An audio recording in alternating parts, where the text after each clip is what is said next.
part of your divorce case, often what happens is you file a complaint for divorce, the summons is served on the other party, and they file an answer and counterclaim. And then the next question is, do we need temporary orders in our case? Temporary orders are orders potentially from the court that carry you kind of from the start to the finish of the case. So what's most often included in a motion for temporary orders is like child support or temporary alimony, who's going to pay the household expenses, extracurricular expenses for the children, that sort of thing. There's a saying in the probate and family court that there's nothing more permanent than a temporary order.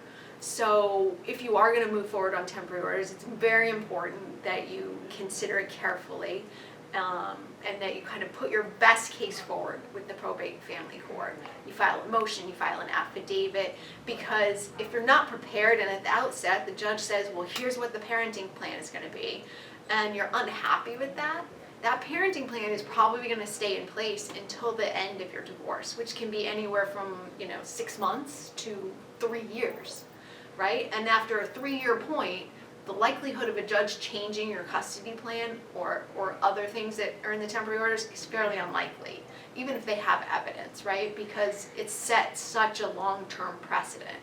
So temporary orders are very important. You need to be fully prepared before you file them, and you need to understand the kind of risk and reward in moving forward with those.